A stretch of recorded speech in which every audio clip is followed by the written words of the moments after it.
বিসমিল্লাহির রহমানির রহিম। আম, আজকে হচ্ছে 19শে জুন 2025। আমাদের বার কাউন্সিল লিখিত ব্যাচ 2025-এর 39তম ক্লাস এবং তামাদি আইনের তৃতীয় ক্লাস। আমরা তামাদি আইন ইতিমধ্যে আলোচনা শেষ করেছি, বাট বইতে একটু বাকি আছে, এটা শেষ করেই আমরা আজকে একটু পরেই বাংলাদেশ বার কাউন্সিল যে বিষয়টা এটা শুরু করব। তো গতদিন আমরা 8-এর এটা আলোচনা করেছিলাম। এখানে মোটামুটি ছিল হলো যে সম্পত্তির অধিকার কিভাবে বিলুপ্ত হয়, বিরুদ্ধ দখল বলতে কি বোঝায়, দখল পুনরুদ্ধারের জন্য কতদিনের মধ্যে মামলা করতে হয়, এটা আমরা কতদিন পড়েছিলাম। তো 8-এর যদি দেখেন, বিরুদ্ধ দখলের দাবি দখলকারী ব্যক্তিকে চূড়ান্ত সত্য প্রদান করে কি? তামাদি আইন অনুযায়ী বিরুদ্ধ দখলের অত্যাবশ্যকীয় উপাদান সমূহ আলোচনা করুন। তো এটার উত্তরও প্রকৃতপক্ষে ওই একই। বুঝতে পারছেন? এই যে দেখেন, আমরা এর উত্তরে চলে আসি যে বিরুদ্ধ দখলের দাবি দখলকারী ব্যক্তিকে চূড়ান্ত সত্য প্রদান করে কি? বিরুদ্ধ দখলের দাবি চূড়ান্ত সত্য প্রদান করে কি? আমি একটু গতদিন আপনাদের বলেছিলাম, যে ব্যক্তি দখল হারাইছে সেই ব্যক্তি যদি মালিকানা সহ দখল উদ্ধারের মামলা 12 বছরের মধ্যে না করে, তাহলে 12 বছর পর ওই জমিতে তার সত্ত্ব দখল দুইটাই শেষ। এখন এরপরে যদি সে মামলা করে তাহলে তো আর কাজ হবে না। তাহলে ওই জায়গা যে আছে সে তখন যদি বিরুদ্ধ দখলের দাবি করে তাহলে অবশ্যই তাকে চূড়ান্ত সত্য প্রদান করবে। বুঝতে পারছেন? হ্যাঁ, দেখেন, বিরুদ্ধ দখলের দাবি দখলকারী ব্যক্তিকে চূড়ান্ত সত্য প্রদান করে।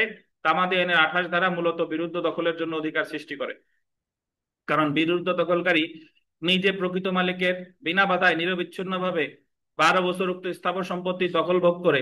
এছাড়া উচ্চ আদালতের বিভিন্ন সিদ্ধান্ত অনুসারে বিরুদ্ধ দখলকারী ব্যক্তি নিম্নোক্ত শর্ত পূরণ করতে পারলে উক্ত দখলকারী ব্যক্তি সম্পত্তির চূড়ান্ত সত্য পাবে। তো তাহলে এখানে আমাদের বিথিকা একটু মনে রাখেন, যে বলছে যে বিনা বাধায় নিরবিচ্ছিন্ন ভাবে। এখন বিনা বাধায় নিরবিচ্ছিন্ন ভাবে তার মানে এই না যে মালিকের অনুমতি নিয়ে আছে। মালিকের অনুমতি নাই কিন্তু এই জায়গায়, মানে আপনি একজনের একজনের জায়গায় আছেন, ওই মালিক আপনারা যদি অনুমতি দেয় তাহলে আপনি 100 বছর থাকলেও জবরদখল হবে না। আপনার থাকতে হবে অবশ্যই তার অনুমতির বিরুদ্ধে, সে অনুমতি টোটালি দেয়ই নাই। এটা হলো বিরুদ্ধ দখল। শর্ত সমূহ হলো, দেখেন, শর্ত সমূহ হলো জবরদখলকারীকে প্রকৃতপক্ষে জমিতে দখল থাকতে হবে, এটা গতকালের শর্তই, প্রকৃতপক্ষে দখলে থাকতে হবে। এক্ষেত্রে প্রকৃত দখল বাদে খতিয়ানের দখল গ্রহণযোগ্য হবে না। জবরদখল অবশ্যই প্রকাশ্য নিরবিচ্ছিন্ন শারীরিকভাবে হতে হবে। সম্পত্তির মালিকের জ্ঞাত সারে বেদখল অনুষ্ঠিত হবে। জ্ঞাত সারে মানে আপনি তারা জানাই বেদখল করতেন, বিবাদীকে উক্ত স্থাবর সম্পত্তি নিরবিচ্ছিন্নভাবে 12 বছর বা তারও বেশি সময় দখলে রাখতে হবে। জবরদখলকারী বাদীর সত্য স্বীকার করবে। প্রকৃত মালিকের অনুমতি নিয়ে দখলে থাকা যাবে না। এগুলো আসলে গতকাল যা পড়েছি তাই। উপরোক্ত শর্ত সাপেক্ষে একজন বিরুদ্ধ দখলকারী দখলকৃত সম্পত্তিতে চূড়ান্ত সত্য লাভ করতে পারে। এই হলো কথা। আমরা একটু চলে আসি 8-এর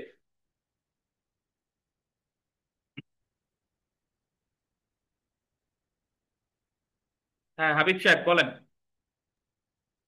তার বিরুদ্ধ দখলের ক্ষেত্রে এই, মানে 26 ধারার মতন কি কোনো টাইম পিরিয়ড আছে যে নির্দিষ্ট সময়ের মধ্যে ক্লেম না করলে কিংবা বেদখল হয়ে গেলে অধিকার বিলুপ্ত হয়ে যাবে?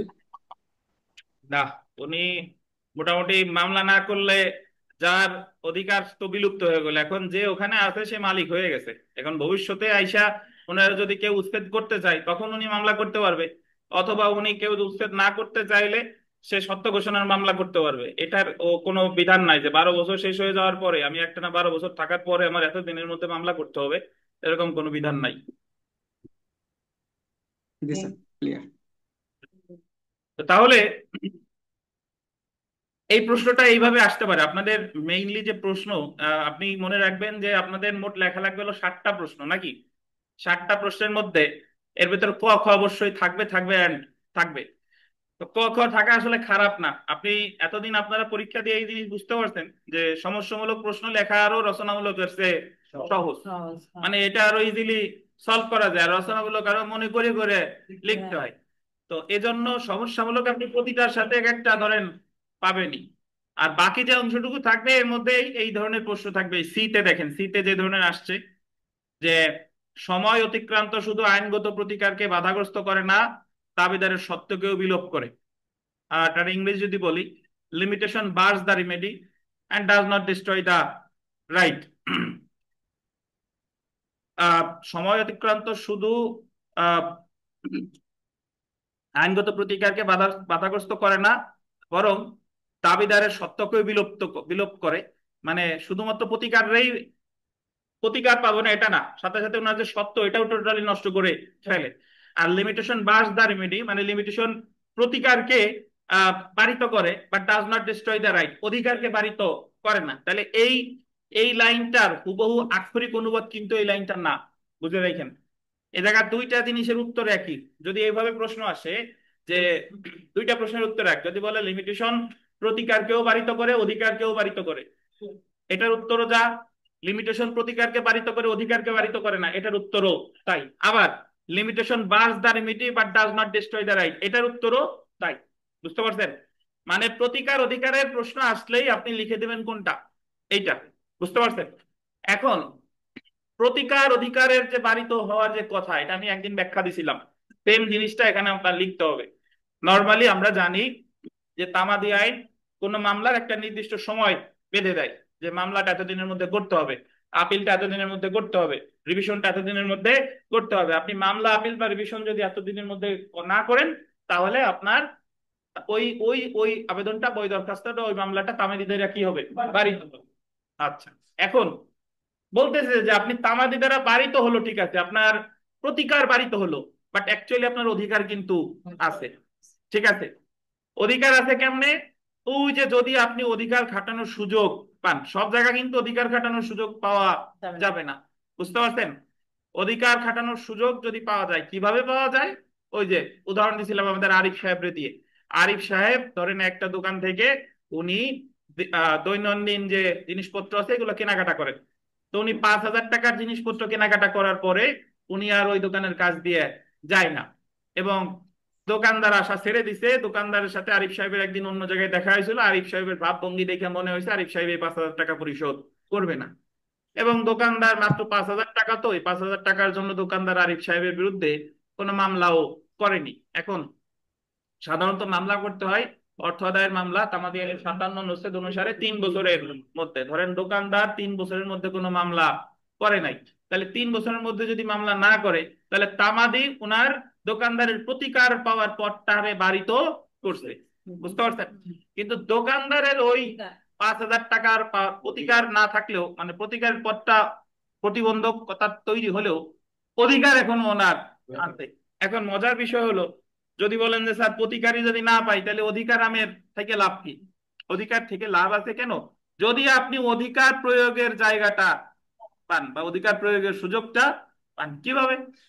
আরিফ সাহেব 5 বছর পরে ওনার বোধোদয় হয়েছে যে আগের টাকা তো দেই নেই, তাহলে এবার নতুন কেনাকাটা করবো, দুই ভাই দেখতে কেনাকাটা করি। উনি 5 বছর পরে গিয়ে আবার ওই দোকান থেকে 5,000 টাকার জিনিসপত্র কিনছে। কেনার পরে ভাবছে যে এই দোকানদার যা যা আছে সব মাপ টাপ করে দিছে, দোকানদারের মনে টনে নাই। তো উনি 5,000 টাকা দিছে। 5,000 টাকা দেওয়ার পরে ওই দোকানদার, উনি যে পূর্বের যে 5,000 পাইতো, সেই জায়গায় উনি 5,000 টাকা লিখলো যে পূর্বের 5,000 টাকা পরিশোধিত আরিফের কাছে আজকে থেকে পাই 5,000 টাকা। তাহলে এই যে যে উনি যে অধিকার খাটানোর প্রয়োগটা পেল, উনি মামলা করে কিন্তু প্রতিকার পেত না, বাট অধিকার খাটিয়ে যে আগের ওনার যে পাওনাটা ছিল উনি এটা পেয়ে গেল। এখন নতুন করে উনি আরিফ সাহেবের কাছে আবার কত টাকা পাই?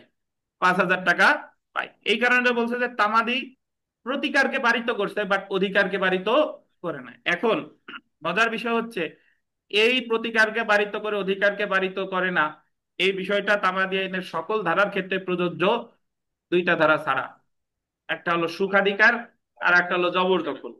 26 আর 28, 26 আর 28-এর ক্ষেত্রে আপনার প্রতিকারও বারিত করে, অধিকারও বারিত করে। আপনি যদি দুইটা উদাহরণ মনে রাখেন, এই দুইটা উদাহরণ দিয়ে এই প্রশ্নটার উত্তর আপনি লিখতে পারেন। একটা তো আমি অলরেডি বললাম, আর একটা উদাহরণ কি? আর একটা উদাহরণ দিবেন যে যে জায়গা প্রতিকারও বারিত হয়, যে জায়গা অধিকারও বারিত হয়। কেমনে শুনেন, আগে সুখাধিকার দিয়ে দেই। তানবীর একটা জমির পাশ দিয়ে 20 বছর হাঁটে। তা 20 বছর হাঁটার পরে ওনার ওই জমিতে কি অর্জিত হয়েছে? সুখাধিকার অর্জিত হয়েছে।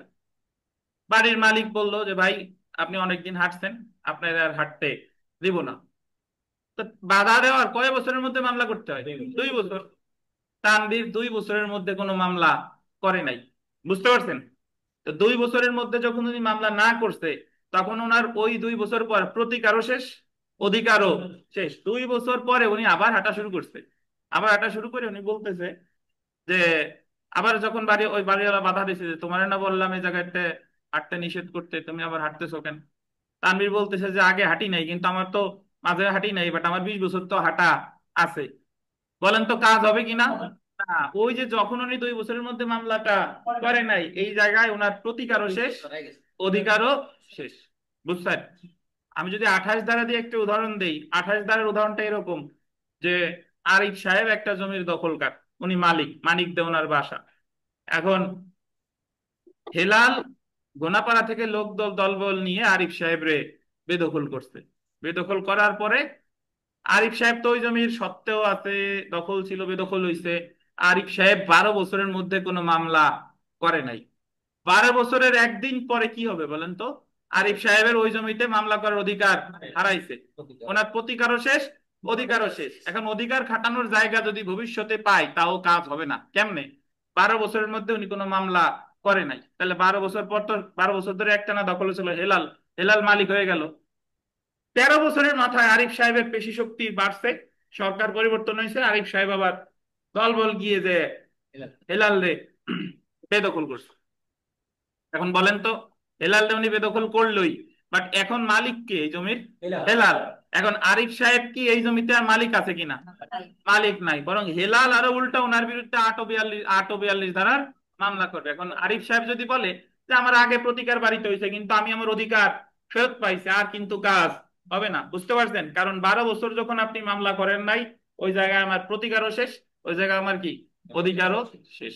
বাট এই দুইটা 26 আর 28 ছাড়া অন্যান্য ক্ষেত্রে আপনার প্রতিকার বাড়িতে হয়, কিন্তু অধিকার বাড়িতে হয় না। তো এই প্রশ্নের উত্তর যদি আপনি এইভাবে লিখেন, এই 2-3টা উদাহরণ দিলে এমনি প্রশ্নের উত্তর বেড়ে যায়। দেখেন তো, আমরা একটু পড়া শুরু করি।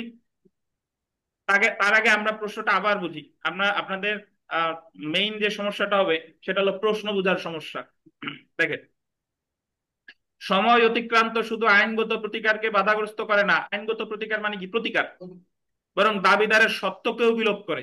এটা আমি বলতে পারি ওই যে আমি 12 বছরের মধ্যে মামলা করি নাই, আমার আইনগত প্রতিকারও শেষ, আমার কি সত্যও শেষ।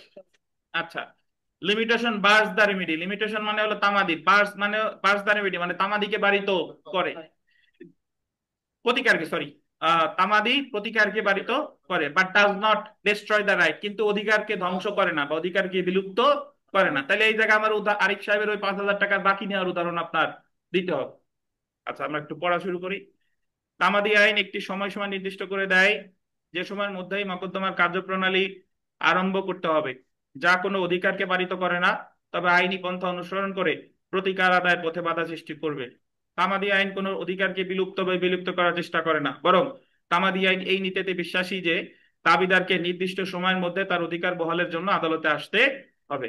না আসলে আদালত ধরে নেবেন উক্ত দাবিদারকে তার অধিকার ছেড়ে দিয়েছেন অথবা অধিকার সম্পর্কে অসতর্ক ছিলেন। এই নির্দিষ্ট সময়সীমা অতিবাহিত হওয়ার পর কোনো দাবিকারক এই আইনের সাহায্য দাবি করতে পারে না, তবে উক্ত ব্যক্তির লঙ্ঘিত হওয়া অধিকার সবসময় বজায় থাকে। মানে প্রতিকার আমার নষ্ট হতেই পারে, বাট অধিকার সবসময় কি থাকে? বজায় থাকে। Municipal committee Sheikh Sheikhupura versus Province of Punjab, এই মকদ্দমায় বলা হয়েছে যে তামাদি আইন হলো একটি পদ্ধতিগত আইন, যার ফলে এটি অধিকার সৃষ্টি বা বিলুপ্ত করে না, শুধুমাত্র আন্ডারলাইন কইরেন 28 ধারা অনুসারে দখল সত্ত্ব তৈরি করা ছাড়া। যদিও ঋণের টাকা পুনরুদ্ধার অধিকারকে যদিও ঋণের টাকা পুনরুদ্ধারের অধিকারকে আইন বারিত করে, কিন্তু ঋণের টাকা পুনরুদ্ধার করার অধিকার সবসময় থাকবে। যদিও ঋণের টাকা পুনরুদ্ধারের এই অধিকারকে কেটে একটু লেখেন, যদিও ঋণের টাকা পুনরুদ্ধারের প্রতিকারকে আইন বারিত করে। ঋণের টাকা পান নাই বোধহয়, যদিও ব্যতিক্রমের উপরে, যদিও ঋণের টাকা পুনরুদ্ধারের অধিকার কেটে লেখেন প্রতিকার, নাহলে আপনারা কনফিউজ হবেন আবার। যদিও ঋণের টাকা পুনরুদ্ধারের প্রতিকারকে আইন বারিত করে, কিন্তু ঋণের টাকা পুনরুদ্ধার করার অধিকার সবসময় থাকে। এই সম্পর্কে অন্য কোনো প্রতিকার থাকলে তামাদি আইন সেই ক্ষেত্রে বাধা সৃষ্টি করবে না। অন্য কোনো প্রতিকার মানে হলো অন্য কোনো অধিকার আর কি। তাই বলা হয়ে থাকে এই আইন অধিকারকে বিলুপ্ত করে না, বরং কি করে, বাড়িত করে। এখন যারা এই উদাহরণটা বুঝেন না বা এই ব্যাখ্যাটা জানেন না, তারা তো না বুঝেই মুখস্থ করবে এবং মনের মধ্যে ভাববে যে অধিকারকে বিলুপ্ত করে না বাড়িত করতেছে, তার মানে অর্থটা কি। আচ্ছা, ব্যতিক্রমে চলে আসি আমরা। এই ব্যতিক্রমে আপনি ওই উদাহরণগুলো দিবেন এবং উদাহরণ দেওয়ার পরে শেষ করবেন। আলোচনার পরিশেষে বলা যায় যে এই তামাদি আইনে কারো অধিকার সম্পূর্ণরূপে ধ্বংস হয় না বা বিলোপ হয় না। তামাদি আইনে নির্দিষ্ট সময়সীমার পর আদালতের মাধ্যমে দাবি আদায়ের অধিকার ধ্বংস হলেও মূল অধিকার ধ্বংস হয় না। পক্ষান্তরে দীর্ঘদিন ব্যবহারজনিত কারণে একদিকে যেমন 26 ধারা অনুযায়ী অধিকার অর্জন হয়, অন্যদিকে 28 ধারা অনুযায়ী 12 বছর জবরদখলজনিত কারণে সম্পত্তিতে মালিকের সত্ত্ব সম্পূর্ণরূপে কি হয়, নষ্ট হয়। তামাদি আইনের 1 থেকে 25 ধারা পর্যন্ত পদ্ধতিগত আইন হলো 26, আন্ডারলাইন করবেন, 26 আর 28 ধারা হলো কি প্রকৃতির, তত্ত্বগত প্রকৃতির। তামাদি অতিক্রান্ত যেভাবে আইনগত প্রতিকারের সাথে সাথে দাবিদারের সত্যকে বিলুপ্ত করে তা একটি উদাহরণের মাধ্যমে নিচে আলোচনা করা হলো। তো আপনি ইচ্ছা করলে এই জায়গায় আরিফ সাহেবের নামও দিয়ে দিতে পারেন, সমস্যা নাই। বিথিকার নাম দিতে পারেন, তবে বিথিকা মানে বাকিটা কি রাখেন না নাকি, দাঁড়েও যায় না, জি, তাহলে ওনাদের না দেয়াই ভালো। দেখেন, এক এক ব্যক্তি একটি দোকান হতে 500 টাকার জিনিস ক্রয় করে 200 টাকা দিল, অবশিষ্ট 300 টাকা বাকি রইল, যা দোকানদার খাতায় লিখে রাখে। তামাদি আইনের বিধান অনুযায়ী বাকি 300 টাকা আপোষে না দিলে দেনাদারকে টাকা আদায়ের জন্য 3 বছরের মধ্যে মামলা দায়ের করতে হবে নাকি। 300 টাকা যদি আপোষে না দেয় তাহলে মামলা করতে হবে কয় বছরের ভিতরে, 3 বছর। এখন কেউ আবার এইভাবে ধরে নিয়েন না 300 টাকা যদি 3 বছর হয়, 400 টাকায় 4 বছর, এই ব্যাখ্যা দিয়ে না জানো। দেখেন, দোকানদার নির্ধারিত সময়ের মধ্যে আদালতে যায় নাই, তার কাছে মনে হয়েছে যে 300 টাকার জন্য খালি খালি আদালতে যাবো, উকিল সাহেব দেওয়াই তো লাগবে না 1000 টাকা। অর্থাৎ দোকানদারের মামলা করার অধিকার নষ্ট হয়ে যায়। আদালতের মাধ্যমে টাকা আদায়ের অধিকার নষ্ট হলো, অন্য কোনো ভাবে দোকানদারের ওই টাকা আদায়ের অধিকার নষ্ট হয়নি। অধিকার নষ্ট হয়েছে বলতে এই জায়গায় তার প্রতিকারটা নষ্ট হয়েছে, মানে ওই মুহূর্তে মামলা করে আর সে প্রতিকার পাবে না, বাট তার অধিকারটা এখনো আছে। ধরা যাক দোকানদারের 300 টাকা পাওনা থেকে গেল। যদি এমন হয় যে 4 বছর পর উক্ত একই দেনাদার দোকানে এসে 600 টাকার জিনিস ক্রয় করে এবং দোকানদারকে 300 টাকা দেয়, ক্রয় করছে কয় টাকা, 600, দিছে 300 টাকা, এবং এই 300 টাকা পূর্বের তামাদির পাওনা টাকার মধ্যে উসুল দেখায় ক্রেতার নামে 600 টাকা ওই খাতায় ওই দিন বাকি লিখে রাখলে দোকানদারের আইনত কোনো অন্যায় হবে না। মানে দোকানদার যদি বলে যে এই 300 টাকা, দোকানদার প্রথমে কিছু বলে নাই যে যা তাই দেখ, 300 টাকা দিলে ওই 300 টাকা লিখে রাখতে আগের যে 300 টাকা পাবে ওইটা সে লিখে রাখলে যে এটা পরিশোধিত আর বর্তমানে পাই কত, 600 টাকা। কারণ তার পূর্বের পাওনা 300 টাকা আইনের দৃষ্টিতে তামাদি হলো এই পাওনা দোকানদার যদি অন্য কোনো ভাবে আদায় করে তবে দোকানদারের বিরুদ্ধে ক্রেতার আইনগত করার কিছু থাকবে না। মানে দোকানদার যদি এটা করে তাহলে এটা বেআইনি হবে না। পক্ষান্তরে পক্ষান্তরে 28 ধারা অনুযায়ী জবরদখলজনিত কারণে যদি বাদীর সত্ত্ব একবার ধ্বংস হয়, কি কারণে বলেন, জবরদখলজনিত কারণে যদি সত্ত্ব একবার নষ্ট হয়, সত্ত্ব ধ্বংস আর 2 বছর পর যদি সে জমির দখল বিবাদীর নিকট হতে পুনরায় উদ্ধার করতে সমর্থ হয়, তবে এই জমিটি তার বিলুপ্ত মালিকানার অধিকার ফিরে আসবে। আপনি সকলে এটারও একটা উদাহরণ দিতে পারেন, ওই যে শিখাই দিচ্ছি যা ওই অনুপাতে দিবেন, যে 12 বছর ধরে সে মামলা করে নাই, তার অধিকার প্রতিকার দুইটাই শেষ। এরপরে যদি আবার সে দখল ফিরে পায় সে কিন্তু মালিক আর হবে না। আবার দখল ফিরে পেলে তার মালিক হইতে হলে ওই জমিতে একটা না 12 বছর থাকতে হবে, আর যারে দখল করতে সে আবার ওর বিরুদ্ধে মামলা করে নাই, তাইলে আবার ওনার সত্ত্ব তৈরি হবে। তাই আলোচনার পরিশেষে বলা যায় যে এই এটা দিয়ে আপনাদের শেষ করা খুব জরুরি। আপনারা অনেকেই এই লাস্টে গিয়ে ফিনিশিংটা দেন না। যে তাই আলোচনার পরিশেষে বলা যায় যে সময় অতিক্রান্ত শুধু আইনগত প্রতিকারকে বাধাগ্রস্ত করে না, বরং দাবিদারের সত্যকেও বিলোপ। বুঝছেন? কে বুঝেন নাই প্রশ্ন করেন।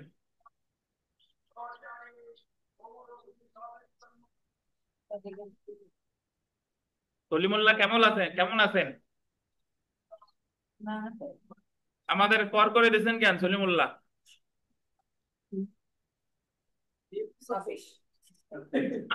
আপনার প্রতিকার ধ্বংস হলে অধিকার তো আছে।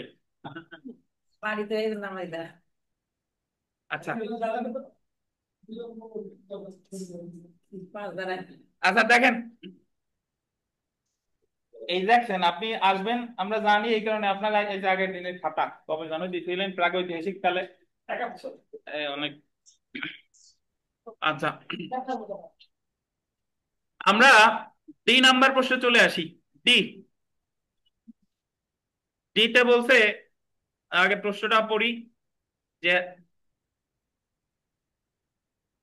আইন ভঙ্গকারীর বিরুদ্ধে একজন প্রকৃত মালিক কখন দখল উদ্ধারের মামলা করতে পারে? কখন, মানে যে আইন ভঙ্গ করছে তার বিরুদ্ধে প্রকৃত মালিক কখন মামলা করতে পারে? আর সরকার কর্তৃক দায়েরকৃত একটি মামলার ক্ষেত্রে তামাদি মেয়াদ কত? তামাদি আইনের প্রাসঙ্গিক বিধান উল্লেখে আলোচনা করুন। তো আমরা সরাসরি চলে আসি, যে আইন ভঙ্গকারীর বিরুদ্ধে একজন প্রকৃত মালিক কখন দখল উদ্ধারের মামলা করতে পারে।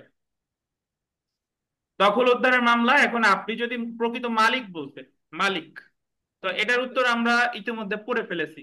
দখল উদ্ধারের মামলা আপনি সুনির্দিষ্ট প্রতিকার আইনের মালিক, প্রকৃত মালিক দখল উদ্ধার মামলা করে সুনির্দিষ্ট প্রতিকার আইনের 8 ও 42 ধারা, এবং 8 ও 42 ধারা মামলার তামাদি মেয়াদ হচ্ছে 12 বছর। এই 12 বছরটা তামাদি আইনের 142, তামাদি আইনের 144। যদি আপনি মালিক ছিলেন, সরাসরি বেদখল হয়েছেন, তাহলে 142 অনুসারে 12 বছর। আপনি মালিক বা সরাসরি বেদখল হন নাই, আপনার সত্ত্ব অন্য কেউ দাবি করতেছে এবং আপনি দখলেও নাই, সেই ক্ষেত্রে তামাদি আইনের 144 অনুচ্ছেদ অনুসারে 12 বছর। এবং গতকাল এটা উদাহরণ দিয়ে বুঝাইছিলাম, মনে আছে কিনা আপনাদের, যে বাঁধন রে এসে কেউ বেদখল করছে, বাঁধন সত্ত্ব সহ দখল পুনরুদ্ধারে মামলা করবে 8 ও 42 ধারায় 12 বছরের মধ্যে, তামাদি আইনের 142 অনুচ্ছেদ। আর বাঁধন, ধরেন ওনারা একজন ওই জমিটা দান করছে, ভালোবেসে দান করছে, গিফট করছে, এখন উনি যখন ওই গিফটের জমি বুঝে নিতে গেল, তখন ওই জমির মালিকানা দাবি করতেছে আবার আর একজন, সেই দখলে আছে, তাহলে বাঁধন ও ওই ওনার যে সম্পত্তি, এটা সে আহ, বা 8 ও 42 ধারা মামলা করবে 12 বছরের মধ্যে, বাট এটা হলো তামাদি আইনের 144। আচ্ছা, তো এটা পড়লাম না। সরকারের জায়গা চলে আসি, আসেন।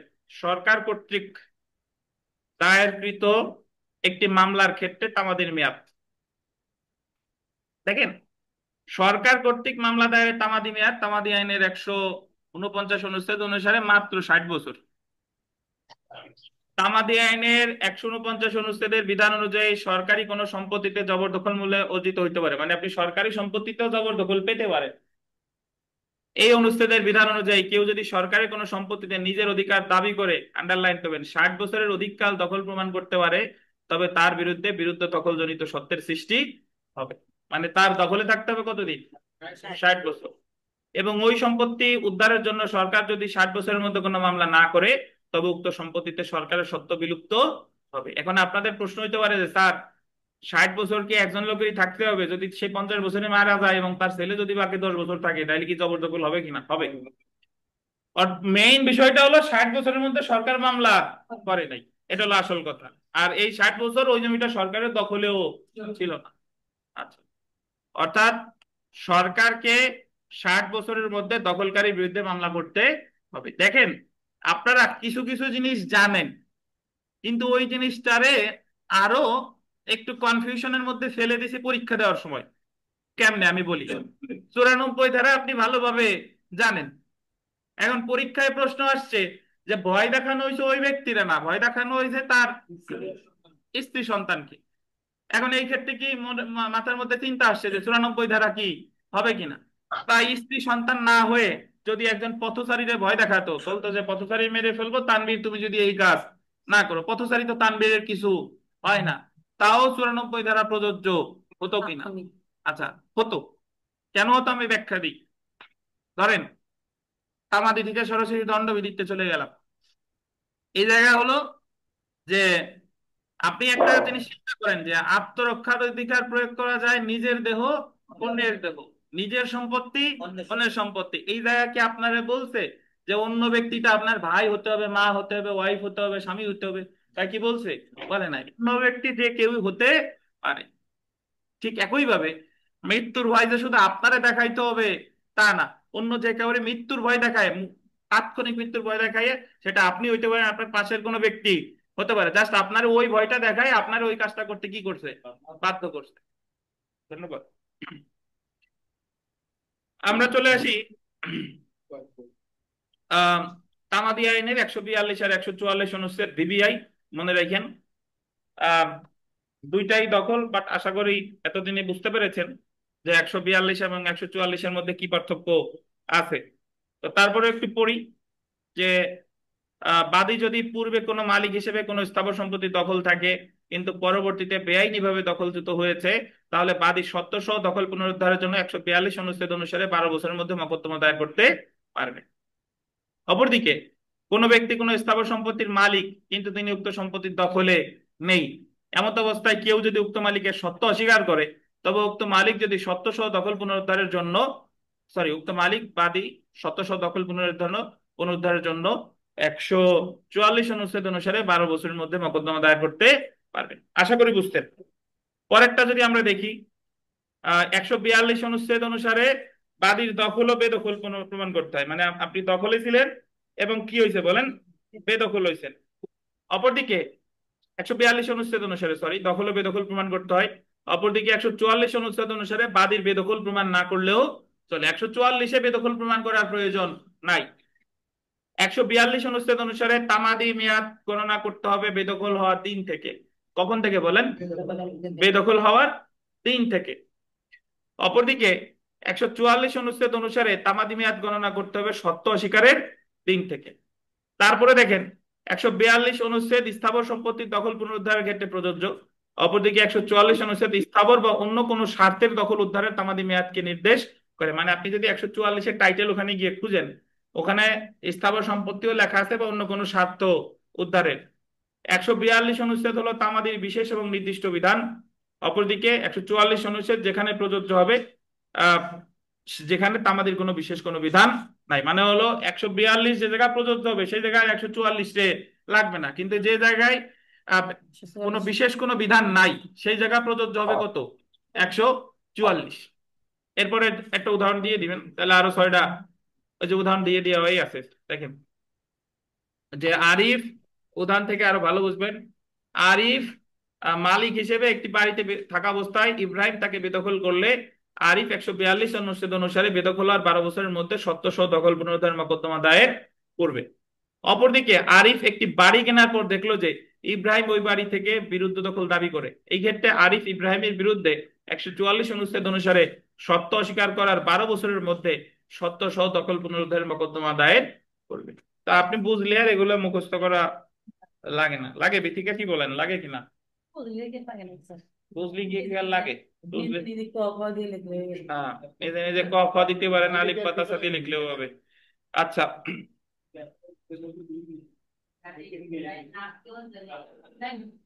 আমরা 9 নাম্বার প্রশ্নে চলে আসি।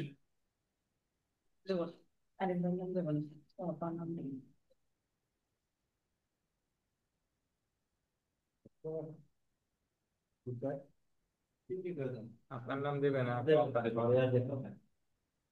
আচ্ছা, ধন্যবাদ। আমরা চলে আসি, দেখেন 9-এর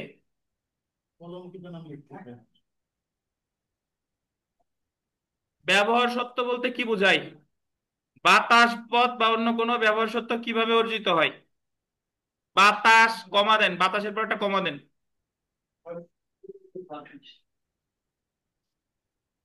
বাতাস পথ বা অন্য কোনো ব্যবহার সত্য কিভাবে অর্জিত হয়। আচ্ছা, আমরা পড়ার মাঝে মাঝে বিনোদনের দরকার আছে। আমি গতকাল রাতের একটা অভিজ্ঞতা শেয়ার করি। আপনাদের অনলাইনের একজনের খাতা দেখতেছিলাম আমি, ওই মানে মানে দেখতে দেখতে এখন নাম্বার মার্কিং করতে করতে ওনার, মানে আমার কাছে মনে হয়েছে উনি বেশি লিখছে। মানে প্রশ্ন লেখা উচিত 7টা, উনি লিখে ফেলছে 8টা। কারণ মার্ক যারা খুব বেশি দেয়, আমার তো একটা আন্দাজ আছে ওই 60-61-র বেশি যাবে না, যে একেবারে ভালো করছে। ওনার নাম্বার হয়ে গেছে 68।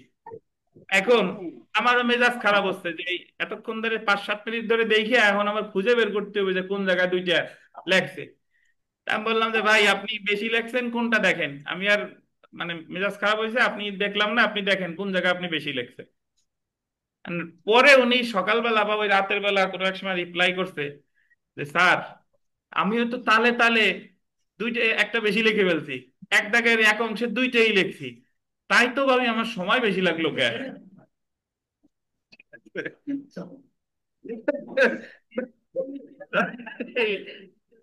আপনি আমার রিলেশন করলাম না। তো বিষয়টা হলো যে আপনি কোন জায়গায় বাস করতেছেন? আপনি কি নেশা করে লিখতে বসছেন যে এক জায়গায় আপনি দুইটা লিখে ফেলছেন, অথচ আপনি টেরই পেলেন না এই জায়গায় আমি দুইটা লিখলাম? এরকম অভিজ্ঞতা যাতে আপনাদের না হয় এটা একটু খেয়াল রাখবেন। তো আমরা 9 নম্বর প্রশ্নটা দেখি, যে ব্যবহার সত্য বলতে কি বোঝায়, বাতাস, পথ বা অন্য কোনো ব্যবহার সত্য কিভাবে অর্জিত হয়। এটা মানে আলোচনা কিন্তু গতদিন আমরা করছি। ব্যবহার সত্য দীর্ঘকাল আপনি যদি কোনো পথ দিয়ে হাঁটেন, কোনো পুকুরের জল পান করেন, গোসল করেন, আপনার জানালা দিয়ে আলো বাতাস আসে, তাহলে ওই জিনিসটা আপনার সুখাধিকার হিসেবে পরিণত হয় যদি আপনি এটা সরকারি জমির ক্ষেত্রে ভোগ করেন নিরবিচ্ছিন্নভাবে 60 বছর, আর বেসরকারি ক্ষেত্রে নিরবিচ্ছিন্নভাবে 20 বছর। তখন এটা হয়ে যাবে আপনার সুখাধিকার। এবং পরবর্তীতে যদি কেউ আপনাকে এই অধিকার প্রয়োগে বাধা দেয়, তাহলে ওই ব্যক্তির বিরুদ্ধে আপনি সুখাধিকারের মামলা করতে পারবেন বাধা দেওয়ার কয় বছরের মধ্যে? 2 বছরের মধ্যে। তো বাধা দেওয়ার 2 বছরের মধ্যে যে মামলাটা করবেন, এটা কিন্তু তামাদি আইনের কোনো অনুচ্ছেদে বলে নাই, এটা বলেছে তামাদি আইনের 26 ধারায়। তো ব্যবহার সত্য বা ইজমেন্ট রাইট একটু চলে আসি। এ এন্ড সি দুইটার উত্তর একই। বর্ত সত্য বা ইজমেন্ট রাইট কি, কিভাবে আলো বাতাস রাস্তা বা অন্য কোনো বর্ত সত্য কিভাবে অর্জিত হয়, দুইটার উত্তর একই। তো তামাদি আইন 1908-এর আন্ডারলাইন করবেন 2-এর 5 ধারা অনুসারে ব্যবহার সত্য বা ইজমেন্ট রাইট বলতে এমন কোন অধিকারকে বোঝায় যা কোনো চুক্তির ফলে উদ্ভূত হয়নি। আন্ডারলাইন করেন, চুক্তির ফলে উদ্ভূত হয়নি, এই জায়গায় আপনাদের কোনো চুক্তি ছিল না।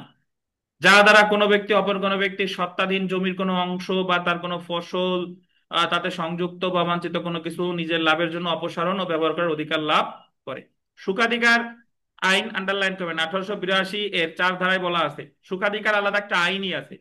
ওই আইনের 4 ধারায় বলছে সুখাধিকার বলতে সেই অধিকারকে বোঝায় যা কোনো জমির মালিক বা দখলদার তার মালিকানাধীন নয় এমন জমি থেকে নিজ জমিতে কিছুটা ভোগ করে। সুখাধিকার নানা প্রকারের হতে পারে। দেখেন, বাতাস ও আলো পাওয়া বা ব্যবহারের সুখাধিকার। আপনি বাতাস ও আলো পাওয়া মনে হইতে পারে অদ্ভুত, বাট অ্যাকচুয়ালি অদ্ভুত না। আপনি একটা বিল্ডিং এ আপনার জানালা খোলা আছে, 20 বছরের বেশি দিন যাবত এই জায়গায় আপনার আলো বাতাস আসতেছে, এখন পাশের জমির মালিক এমন ভাবে বিল্ডিং দিচ্ছে যে আপনার আলো বাতাস টোটালি বন্ধ হয়ে যাচ্ছে, তাহলে তার বিরুদ্ধে আপনি সুখাধিকারের মামলা করতে পারেন। তারপরে দেখেন, পানির সুখাধিকার। আপনি একটা কূপের পানি খান, একটা পুকুরের পানি ভোগ করেন, ডিপ টিউবওয়েলের পানি খান, এখন হঠাৎ করে 20 বছর ধরে যদি আপনি ওই পানি ওখান থেকে নিয়ে আসেন বা আপনি পান করেন, তাহলে ওখানে আপনার সুখাধিকার অর্জিত হয়েছে। হঠাৎ করে যদি কেউ বাধা দেয়, তাহলে সেটা কি হয়ে যাবে? আপনি সুখাধিকার মামলা দায়ের করতে পারবেন। আমি একটা প্রশ্ন। বলেন। একটা ধরেন আমাদের একটা পুকুর আছে, ওই পুকুরে মানুষ 40-50 বছর ধরে গোসল করে। জি। কারণ আমরা যদি চাই যে সেটা বন্ধ করে দেবো, তাহলে কি এটাই কি করতে পারবে? পারবে, সুখাধিকার মামলা তো করতেই পারে। না মানে আমাদের একটা পুকুর আছে, ওই পুকুরটা আমরা বন্ধ করো। হ্যাঁ, এখন গোসল যারা করে তারা যদি আইন আদালতে যাইতেই পারে, যে তারা যদি 20 বছর গোসল করে তাহলেই তো তাকে সুখাধিকার হয়ে গেছে। দেখেন। আচ্ছা। না মানে ওই গ্রামের সবাই ওই পুকুরে গোসল দেখেন, করে। বন্ধ করে দিলে রাতের বেলা একবার এক্ষেত্রে কি আদালত আচ্ছা দেখেন,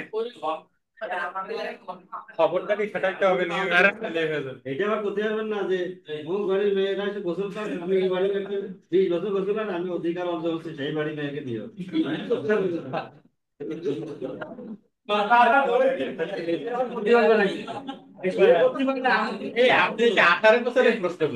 আচ্ছা থামেন।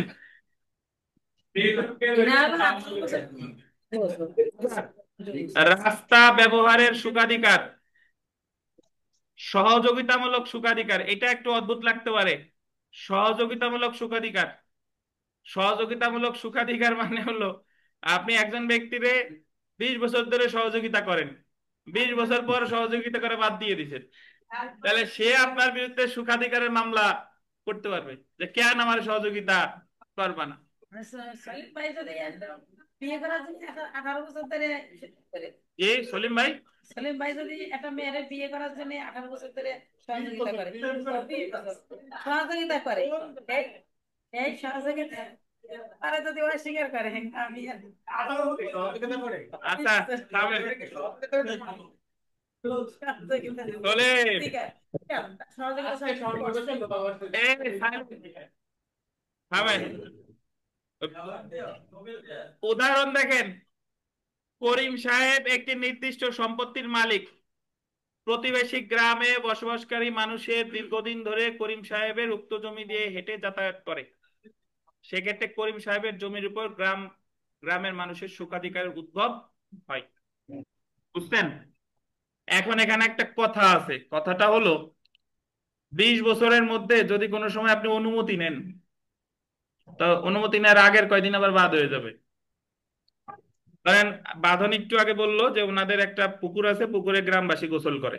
এখন ওনারা যদি অনুমতি যখন দিছে তখন থেকে এই পর্যন্ত 20 বছর হয়ে গেছে, তাহলে সুখাধিকার তার হয়ে গেছে। কিন্তু 20 বছর ধরে গোসল করে, বাট 10 বছর আগে একবার বাঁধনদের কাছ থেকে অনুমতি নিছিল, তাহলে যেদিন থেকে অনুমতি নিছে তার আগের সময় আবার কি বাদ যাবে।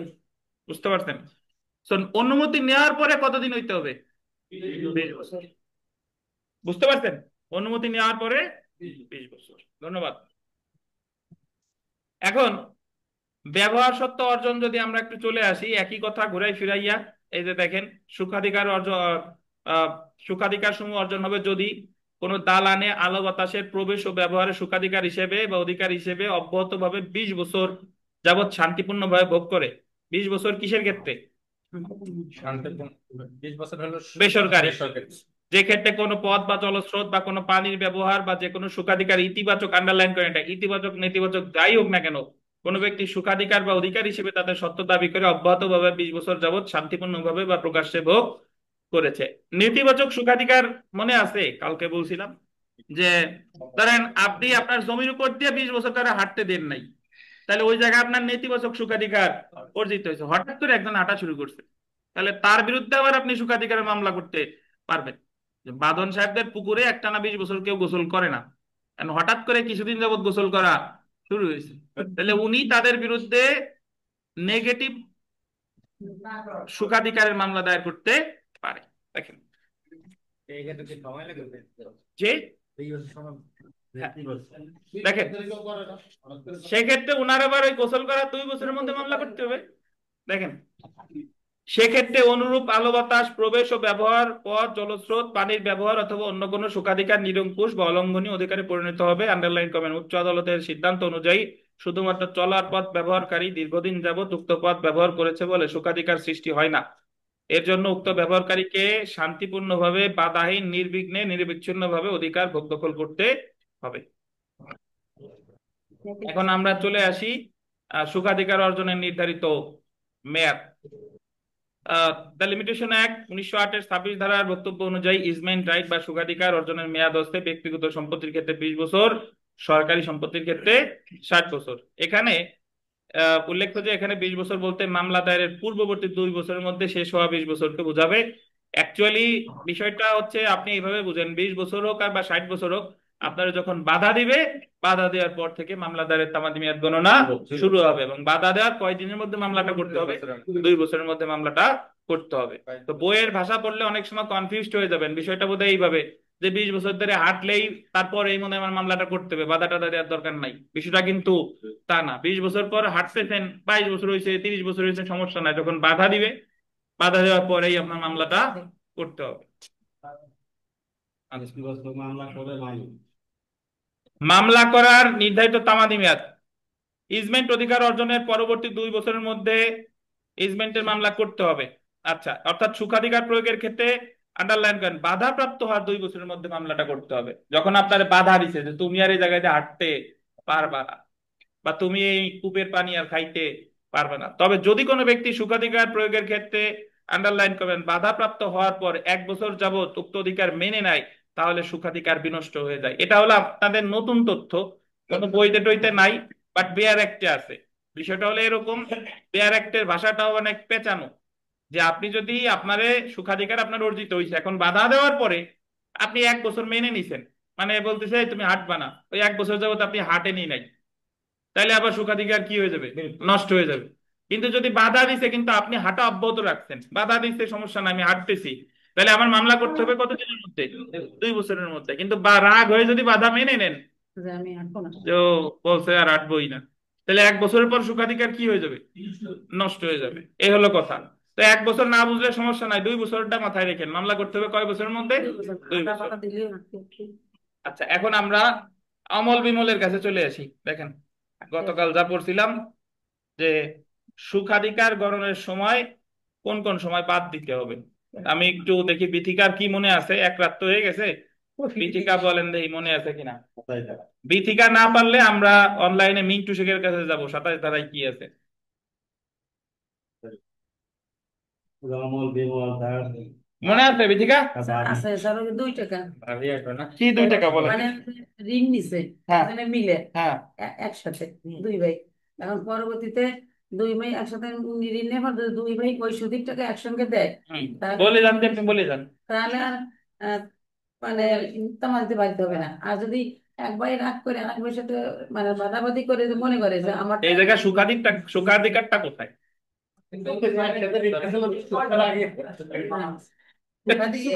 তামাদি করছে কি জীবন সত্য বস্তা সত্য। জীবন সত্য। এই মিন্টু শেখ, অনলাইনের মিন্টু শেখ, আপনি 27 ধারা বলেন, গতকাল আমি ব্যাখ্যা দিছিলাম। এই কথা বলেন না, আমাদের মিন্টু শেখের কথা শুনেন। মিন্টু শেখ কোথায় আপনি?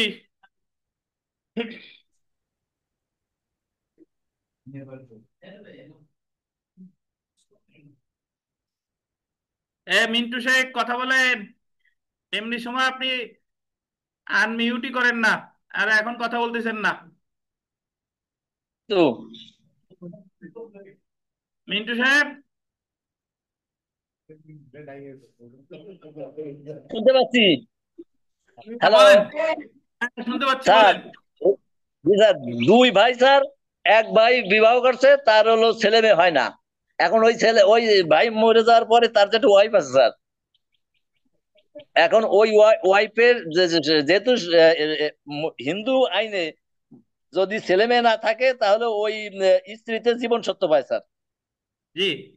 এখন জীবন সত্য পাইলে, জীবন সত্য পাওয়ার পর স্যার ওই হিন্দু যে বিধবা মহিলা, উনি ওই জীবন সত্য ওইগুলা বিক্রি করতে পারবে না স্যার। যখন বিক্রি পারবে না, উনি জীবন সত্য শেষ হওয়ার পরে অপর যে ভাই স্যার, ওই ভাই ওই সম্পত্তি গুলা পাবে স্যার। এখন যদি ওই ভাই আহ, পাওয়ার পরে ওই ওই যে যে স্যার মহিলার যে জীবন সত্য তামাদি ওই এটা বাদ যাবে স্যার। ওই মহিলা যদি যে কয় বছর খায় ও থেকে যদি ওই ওই মহিলার পূর্বের স্যার ওই তামাদি বাদ যাবে যে কয় বছর উনি জীবন সত্য পায় স্যার। এরপরে স্যার 3 বছরের ভিতরে। হ্যালো স্যার, শোনা যায়? হ্যাঁ শুনতেছি, বলেন। এই তো স্যার, আর কি স্যার? ঠিক আছে, ধন্যবাদ। মনে করছে আমার। আচ্ছা, আরিফ সাহেব বলবেন, দ্রুত বলবেন, 1 মিনিট ঠিক আছে বলেন, জোরে বলেন যাতে অনলাইনে যারা শুনতে পারে। বলেন। সাতাশ ধারার মূল থিমস থিম। 27 ধারার মূল কথা হচ্ছে 3টে ব্যক্তি, অমল বিমল এবং অমলের স্ত্রী। এই 3 ব্যক্তি নিয়ে 27 ধারার কাহিনী। এখন অমল জীবিত থাকাকালীন এক ব্যক্তি অমলের জায়গাতে হাঁটতো, 10 বছর স্যার হাঁটছে। 10 বছর হাঁটার পরে অমলের মৃত্যু হয়েছে। অমলের মৃত্যু হওয়ার পর তার স্ত্রী জীবন সত্ত্বে অর্জিত হয়েছে। অর্জিত হওয়ার পর সেই ব্যক্তি কিন্তু হেঁটেই যাচ্ছে, সে আবার 15 বছর হাঁটছে। তাহলে 10 আর 15, 25 বছর সে হাঁটছে। হাঁটার পরে স্ত্রী এরপরে মারা গেছে। মারা যাওয়ার পরে ও স্ত্রী যে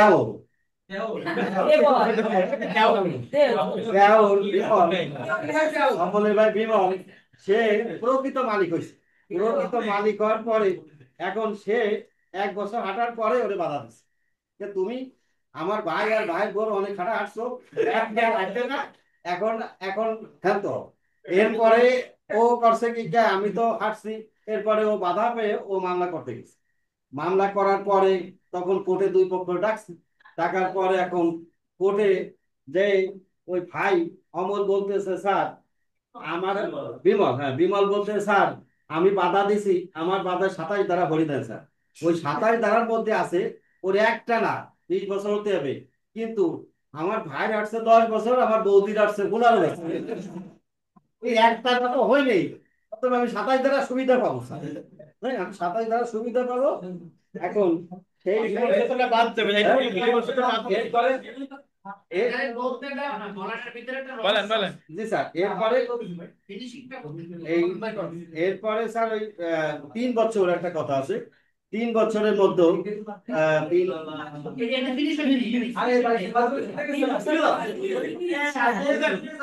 আর রিজিটটা তো মাঝখানে আছে, ওটা পরে, হ্যাঁ স্যার এরপরে আরেকটা আছে।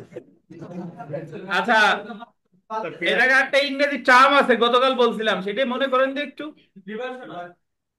কি বলেন তো, কি বলেন ইংরেজি টার্মটা কি বলে?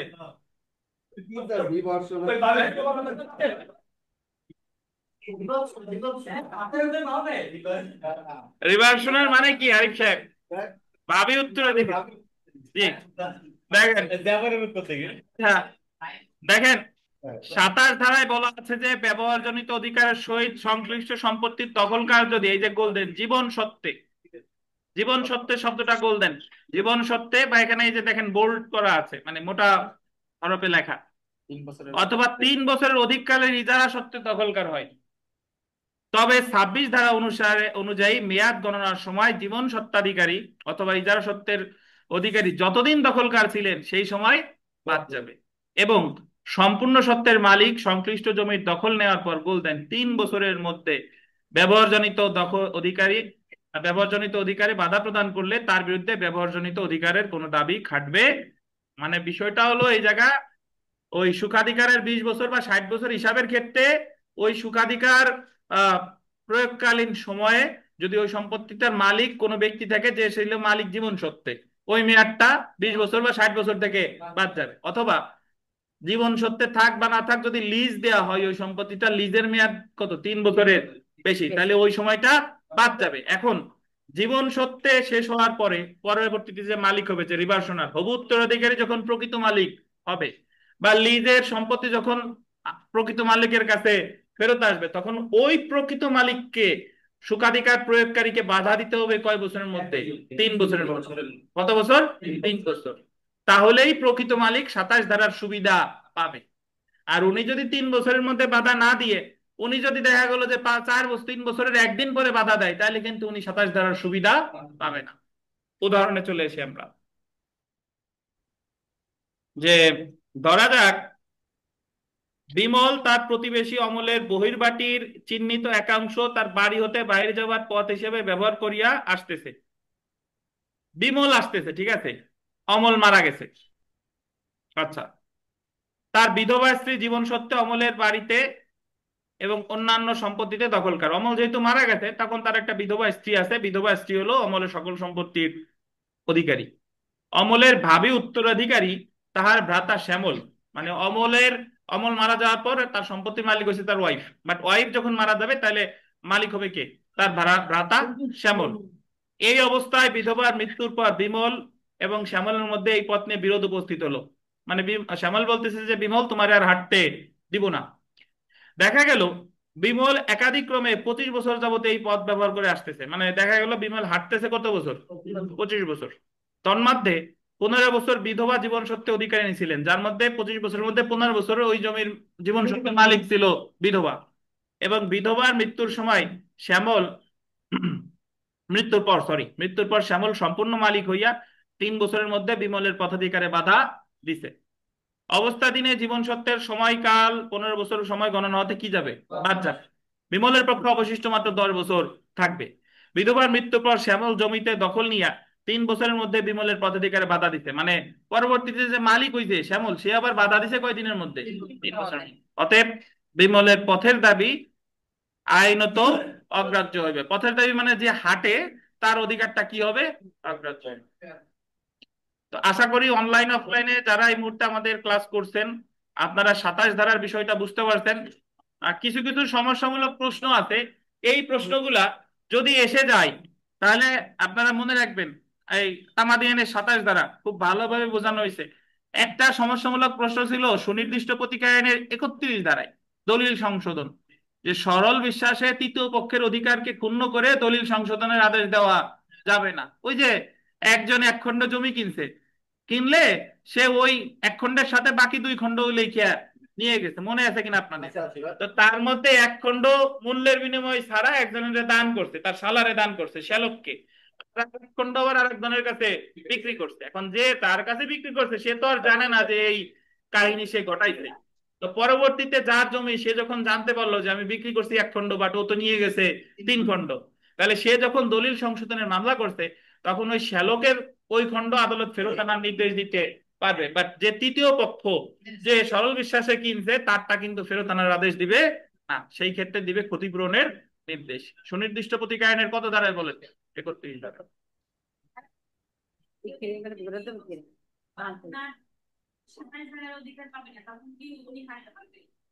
হ্যাঁ ইজি বলছে জি। আচ্ছা, বি নাম্বার প্রশ্নটা দেখেন, পারবে আসমা খানম? তামাদি ও দীর্ঘকাল ব্যবহারজনিত অধিকারের মধ্যে পার্থক্য। প্রশ্নই আগে বুঝেন আগে ভালোভাবে। বলতেছে যে তামাদি, তামাদি হলো 26 আর 28 দ্বারা ব্যতীত যা যা আছে সব হলো তামাদি। আর দীর্ঘকাল ব্যবহারজনিত অধিকার মানে সুখাধিকার, সুখাধিকার। তো এই দুইটার ভিতরে পার্থক্য 26 আর 28। দীর্ঘকাল ভোগদখল জনিত এটা, এই দুইটা হলো 26 আর 28। তাহলে আমরা একটু চলে আসি পার্থক্য, যে প্রথমে চলে আসি 1 নাম্বার। আমি আবারও বলি আপনাদের অনেকের পার্থক্য লেখা হয় না, এখন থেকে ঠিক করে নিয়েন পার্থক্য। আপনারা অনেকে এইভাবে লেখেন যে উদাহরণস্বরূপ আমি যদি চুরি আর ডাকাতির পার্থক্য লেখেন, আপনারা এক জায়গায় লেখছেন চুরি, আর চুরির সংজ্ঞা লিখছেন, শাস্তি লিখছেন, ধারা লিখছেন, ইংরেজি প্রতিশব্দ সব লেখার পরে তারপরে আবার আর এক অংশে যাইয়া লিখতেছেন ডাকাতি। এইভাবে লিখবেন না, হবে না যে টানা নাম্বার পাবেন বাট বিষয়টা ভালো হয় না। যে জায়গায় চুরির সংজ্ঞা সেই জায়গায় ডাকাতির সংজ্ঞা, যে জায়গায় চুরির ধারা সেই জায়গা ডাকাতির ধারা, যে জায়গায় চুরির ইংরেজি সেই জায়গায় ডাকাতির ইংরেজি। এবং ভালো হয় এই জিনিসটা আপনি ওই যে 1 2 3 আকারে এইভাবে লিখলেন, টেবিল আপনি দিতে পারেন, স্টপ করতে পারেন, বাট ওটা সময় সাপেক্ষ। আপনি যদি কমফোর্টেবল ফিল করেন দিবেন, নাহলে দেওয়ার দরকার নাই।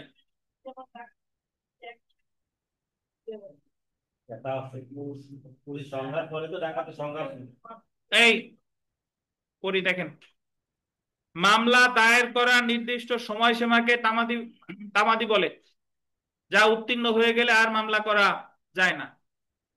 অপরদিকে মামলা করা নির্দিষ্ট সময়সীমা উত্তীর্ণ হয়ে গেলে উক্ত বিষয়ে অন্য পক্ষের দীর্ঘকাল ব্যবহারজনিত কারণে অধিকার জন্মায়। এটার অর্থ হলো যে যখন আপনার মামলা করার সময়সীমা শেষ, আপনি আর মামলা করেন নাই, তখন ওই জমিতে আরেকজনের অধিকার সৃষ্টি হয়েছে 28 দ্বারা। বুঝছেন? তারপরে দেখেন 2 নাম্বার, তামাদি অধিকারকে বিলুপ্ত করে না বরং প্রতিকারকে বারিত করে। অপরদিকে দীর্ঘকাল জনিত ব্যবহারজনিত অধিকার, প্রতিকার এবং অধিকার উভয়কেই বারিত করে। মানে তামাদির যে বিষয়টা এটা প্রতিকারে বারিত করে বাট অধিকারকে বারিত করে না। বাট দীর্ঘকাল ভোগদখল জনিত অধিকার বা ব্যবহারজনিত অধিকার বা জবরদখল এটা প্রতিকার অধিকার দুইটারই বারিত করে। তামাদি নির্দিষ্ট সময়ে পক্ষদের মধ্যে পারস্পরিক বিরোধ নিষ্পত্তির জন্য তৎপর করে, যাতে বিরোধ সমূহ অবিরাম চলতে না পারে। মানে একটা নির্দিষ্ট সময় দিয়ে দিছে, এই সময়ের মধ্যে মামলা যদি আপনি না করেন তাহলে আপনার ওই বিষয়ে মামলা আর করা যাবে না। বাট আজীবনই যদি সময় থাকে তাহলে তো আর ওই বিষয়ে আর নিষ্পত্তি হওয়ার সম্ভাবনা থাকে না। অপরদিকে কোনো মালিক যদি তার অধিকার সম্পর্কে অবহেলা করে, সেই ক্ষেত্রে অন্য কেউ দীর্ঘ সময় সম্পত্তি ব্যবহার করলেই এই অধিকার জন্মায়, ফলে মালিকানা দ্বন্দ্বের পরিসমাপ্তি ঘটে। তারপরে 4 নম্বরে যদি আমরা চলে আসি, তামাদি সংসদের আইন প্রণয়নের মাধ্যমে স্বীকৃত। মানে তামাদির যে বিষয়টা এটা সংসদের আইন প্রণয়নের মাধ্যমে স্বীকৃত। অপরদিকে দীর্ঘকাল ব্যবহারজনিত অধিকার বিচারিক সিদ্ধান্তের মাধ্যমে প্রতিষ্ঠিত। মানে এটার উদাহরণ আমি একটু দিই। 28 ধারায় বলছে যে মামলা না করলে অধিকার বিলুপ্ত হবে, কিন্তু ওই জায়গায় কার মালিকানা হবে সে কিভাবে প্রমাণ করবে এই বিধিবিধান কিন্তু ওই জায়গা নাই। তার এই কারণে বলছে যে দীর্ঘকাল ব্যবহারজনিত অধিকার বিচারিক সিদ্ধান্তের মাধ্যমে প্রতিষ্ঠিত। তারপরে দেখেন তামাদির ব্যবহার নেতিবাচক, কারণ এটি নির্দিষ্ট পক্ষকে তার অধিকার বলবৎ করার ক্ষমতা থেকে বঞ্চিত করে। পক্ষান্তরে এটি ইতিবাচক ক্ষমতা, যা কোনো পক্ষের অবহেলার কারণে অন্য পক্ষকে একটি অধিকার উপভোগের নিশ্চয়তা দেয়। মানে আপনি তামাদির মধ্যে ওই সময়ের মধ্যে মামলা না করলে আপনার আর অধিকার মানে থাকতেছে না, কিন্তু এই দীর্ঘকাল ব্যবহারজনিত অধিকারের ক্ষেত্রে এক পক্ষ যদি মামলা না করে তাহলে আর এক পক্ষের অধিকার জন্মায়। তামাদি একবার শুরু হলে তা অব্যাহত থাকে, পক্ষান্তরে দীর্ঘকাল ব্যবহারজনিত অধিকার বিঘ্নিত হতে পারে। তামাদি কোনো মকদ্দমা, আপিল কিংবা আবেদনপত্র দাখিলের সময় নির্ধারণ করে, পক্ষান্তরে কোনো নির্দিষ্ট মেয়াদ উত্তীর্ণ হলে দীর্ঘকাল ব্যবহারজনিত অধিকার সৃষ্টি হয় বা বিলুপ্ত হয়। তো একটু পড়লে আশা করি পারবেন ইনশাল্লাহ। আমরা 10 নম্বর প্রশ্নে চলে আসি। দেখেন 10 নম্বর যদি একটু দেখি যে নিম্নলিখিত ক্ষেত্রসমূহে কি আইনগত পরিণত হতে পারে, এটা অলরেডি আমরা জানি। আপিলের মেয়াদ আদালতের ছুটির দিনে শেষ হলে, বিথিকা, আপিলের মেয়াদ যদি আদালতের ছুটির দিনে শেষ হয় তাহলে কি হবে? পরের দিন উল্টে সেদিন কত ধারায় বলতে? তাই 4 ধারা। জি, তাহলে এই জায়গায় আলোচনা করতে হবে কত ধারা? 4 ধারা। পরেরটা দেখেন, আপিল আদালত কর্তৃক তামাদি বারিত আপিল গৃহীত ও নিষ্পত্তিকৃত হলে, এটা কিন্তু ইতিমধ্যে আমরা পড়ছি কতদিন। তামাদি বারিত আপিল যদি সে গৃহীত নিষ্পত্তি হয় তাহলে সেটা হবে মানে সে লঙ্ঘন করেছে, সে তার এই কাজটা হবে আইন বহির্ভূত। তারপরে দেখেন, তামাদি বারিত আপিলের ক্ষেত্রে আপিলকারী যদি বিলম্বের যৌক্তিক কারণ দেখাইতে পারে, তাহলে এই জায়গায় আপনি আলোচনা করবেন কত ধারা? 5 ধারা। তাহলে এগুলা একবার পড়লেই বুঝে যাবেন, আমি আর এগুলা পড়লাম না। 11তে চলে আসি। 11,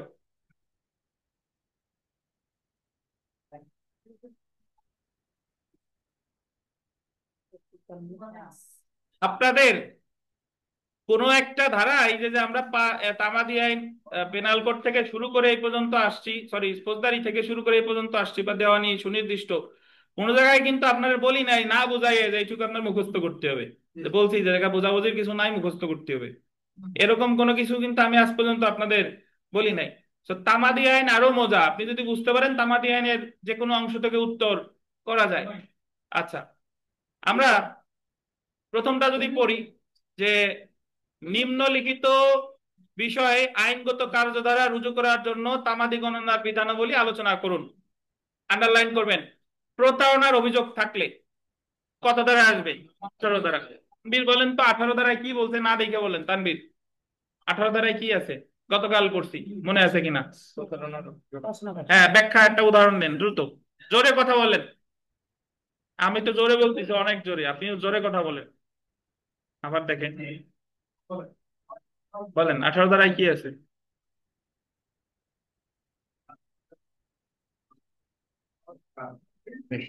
আবার দেখেন, প্রতারণার কথা আছে। আমি আপনার হিন্ট দেই, প্রতারণা করে মামলার কারণ গোপন রাখছে, মনে পড়ছে? বলেন। যদি মামলার কারণ গোপন রাখে, হ্যাঁ, তাহলে আপনার হচ্ছে মামলার কারণ না তো ওই যে দলিলের যে ইয়াটা। আমি আপনার একটা উদাহরণ দিই, শুনেন। ধরেন একতরফা ডিক্রি নিয়ে নিছে, বিবাদী জানে না, ঠিক আছে? এখন একতরফা ডিক্রি রদের আবেদন 9 আদেশের 13 বিধি অনুসারে তামাদি আইনের 164 অনুচ্ছেদ অনুসারে 30 দিন। এখন সে জানছে 3 বছর পরে, বাট ওনার সময় ছিল কতদিন? 30 দিন, কিন্তু উনি জানছে কবে? এতদিন সে জানে না। তাহলে এই যেদিন থেকে জানছে সেদিন থেকে 30 দিন গণনা শুরু হবে। আর এই যে অতদিন সে জানে নাই, এই সময়টা বাদ যাবে তামাদি আইনের কত ধারায়? 18 ধারায়। বুঝছেন? আচ্ছা, তো পড়লে বুঝবেন। তারপরে 2 নাম্বার দেখেন, তামাদি আইনের তফসিলে তামাদি সীমার উল্লেখ নাই এরকম মকদ্দমার ক্ষেত্রে, শুনেন, যদি আমি একটু আপনাদের বলে দিই যে তামাদি আইনের তফসিলের ভাগ কয়টা? 3টা। প্রথম ভাগে বলছে মামলার 1 থেকে 149, দ্বিতীয় ভাগ বলছে আপিল কত থেকে কত? 150 থেকে 157, তৃতীয় ভাগ বলছে আবেদন 158 থেকে 100। এখন এই জায়গায় আপনি 2টা অনুচ্ছেদ সুনির্দিষ্টভাবে মনে রাখেন। মূল মামলা, যে সকল মামলার তামাদি মেয়াদ তামাদি আইনে নাই, সেই সকল মামলার তামাদি মেয়াদ নির্ধারিত হবে তামাদি আইনের 120 অনুচ্ছেদ অনুসারে 6 বছরের মধ্যে। এই জায়গায় উদাহরণস্বরূপ বলতে পারি ঘোষণামূলক মামলা, স্থায়ী নিষেধাজ্ঞা, তারপরে বাধ্যতামূলক নিষেধাজ্ঞা, তারপরে কখনো কখনো অগ্রকরের মামলা ইত্যাদি। যদিও অগ্রকরের মামলার তামাদি মেয়াদ 10 অনুচ্ছেদে আছে, বাট কিছু কিছু ক্ষেত্রে অগ্রকরের মামলার তামাদি মেয়াদ হবে 120 অনুচ্ছেদ অনুসারে। আচ্ছা, তাহলে আরেকটা কি, আরেকটা হলো আমাদের তামাদি আইনের 181 অনুচ্ছেদ। 181 অনুচ্ছেদ অনুসারে বলছে যে সকল আবেদনের তামাদি মেয়াদ তামাদি আইনে প্রকাশ্যভাবে নাই, সেই সকল আবেদন দায়ের করতে হবে 181 অনুচ্ছেদ অনুসারে 3 বছরের মধ্যে। যেরকম 181 অনুচ্ছেদে একটা দরখাস্ত করা যায় রেস্টিটিউশন, আমাদের দেওয়ানি কার্যবিধির 144 ধারার যে আবেদনটা প্রত্যার্পণের দরখাস্ত করতে হবে 181 অনুচ্ছেদ অনুসারে 3 বছরের মধ্যে। তাহলে শাহ আলম সাহেব বলেন 120 আর 181-র মধ্যে পার্থক্য কি? 120 মূল মামলা আর 120 হচ্ছে আপনার ওই যে ধর 130 81 181 হলো দরখাস্ত, আর 120-এর ক্ষেত্রে আর মূল মামলার ক্ষেত্রে কত? 6 বছর, যে জায়গায় অন্য ওই মূল মামলার তাবাদি মেয়াদ উল্লেখ নাই। আর দরখাস্তের ক্ষেত্রে কত? 3 বছর 181 অনুচ্ছেদ অনুসারে। আচ্ছা, তারপরে দেখেন 3 নাম্বার, স্থাবর সম্পত্তির সত্ত্ব প্রচার ও দখল উদ্ধারের মোকদ্দমার ক্ষেত্রে অনুচ্ছেদ 142 নিয়ে বহু আলোচনা হয়েছে, সো এটা না পড়ি। চুক্তি প্রবলের মোকদ্দমার ক্ষেত্রে অনুচ্ছেদ কত? 113। এটা একটু পড়ি, দেখেন যে চুক্তি প্রবলের মোকদ্দমার ক্ষেত্রে তামাদি আইনের 113 অনুচ্ছেদ অনুযায়ী চুক্তি প্রবলের মোকদ্দমা দায়ের করবে যখন চুক্তি পালনের জন্য নির্ধারিত তারিখ বা যখন নির্ধারিত তারিখ না থাকে, সেই ক্ষেত্রে যখন চুক্তি পালনের অস্বীকৃতি সম্পর্কে জানতে পারে সেই দিন থেকে 1 বছরের মধ্যে। এই ধারাটা গুরুত্বপূর্ণ, এখান থেকে আপনাদের সমস্যামূলক প্রশ্ন আসতে পারে। কিভাবে আসতে পারে আমি একটু ব্যাখ্যা দিই, শুনেন। ধরেন আহ বিষয়টা যদি এরকম হয় যে আরিফ সাহেব একটা চুক্তি করছে বাঁধনের সাথে, যে বাঁধন তুমি আমার জমিটা, বাঁধন বলছে ভাই আপনার জমি 10 লাখ টাকা দিয়ে কিনবো। তো বাঁধন বায়না চুক্তির সময় 5 লাখ টাকা দিতে আর বললো যে 6 মাসের মধ্যে 5 লাখ টাকা দিবা। তাহলে 6 মাসের মধ্যে যদি বাঁধন 5 লাখ টাকা না দেয়, তাহলে 6 মাস পর থেকে তামাদি মেয়াদ গণনা শুরু হবে, কারণ চুক্তিতে একটা মেয়াদ ছিল। বুঝতে পারছেন? কিন্তু যদি ব্যাপারটা এরকম হয় যে ভবিষ্যতে আমার সুবিধা মতো সময়ে টাকা দিলে আপনি আমার দলিল করে দিবেন, কিন্তু তাহলে কিন্তু চুক্তিতে কবে ওই বাকি টাকা দিবে এটার কোনো নির্দিষ্ট কোনো তারিখ নাই। তাহলে যেই ক্ষেত্রে কোনো পক্ষ অস্বীকার করবে সেদিন থেকে তামাদি মেয়াদ গণনা শুরু হবে। তাহলে 113 অনুচ্ছেদের যে বিধান, যদি নির্দিষ্ট মেয়াদ থাকে সেই দিন থেকে 1 বছর, আর মেয়াদ না থাকলে যেদিন থেকে অস্বীকার করবে সেদিন থেকে 1 বছর। এটাই বলছে তামাদি আইনের কত অনুচ্ছেদ? 113। আচ্ছা, 5 নাম্বারটা যদি দেখেন যে দরখাস্ত দাখিলের ক্ষেত্রে তামাদির সময়সীমা উল্লেখ না থাকলে, দরখাস্ত দাখিলের ক্ষেত্রে ইতিমধ্যে আলোচনা করছি, কত অনুচ্ছেদ? 181, একবার পড়লেই বুঝে যাবেন আশা করি। আমরা 12 নাম্বার প্রশ্নে চলে আসি। 12 নাম্বার প্রশ্ন, তো 12 নাম্বার প্রশ্নে যেটা আছে, দ্য লিমিটেশন অ্যাক্ট 1908-এর বিধান বিশেষ আইনের ক্ষেত্রে কতটুকু প্রযোজ্য, এটাও অলরেডি আলোচনা করা হয়ে গেছে, একবার পড়লেই বুঝে যাবেন। এর আগেও পড়ছি বিলম্ব মওকুফের প্রশ্নের ক্ষেত্রে, সেম উত্তর লেখা। তো আমি যদি একটু জিজ্ঞাসা করি, দেখি দেলোয়ার বলেন বিশেষ আইনের ক্ষেত্রে তামাদি আইন প্রযোজ্য হবে কিনা, এটা কত ধারা পড়লে বোঝা যায়? কত ধারা? 29-এ কি আছে বলেন?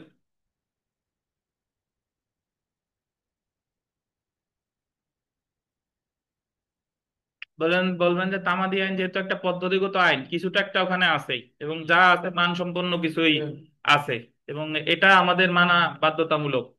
এটা যদি না মানি তাহলে আইনের লঙ্ঘন হবে। এবং 29 ধারাটা 28 ধারার পরে 30 ধারার আগে।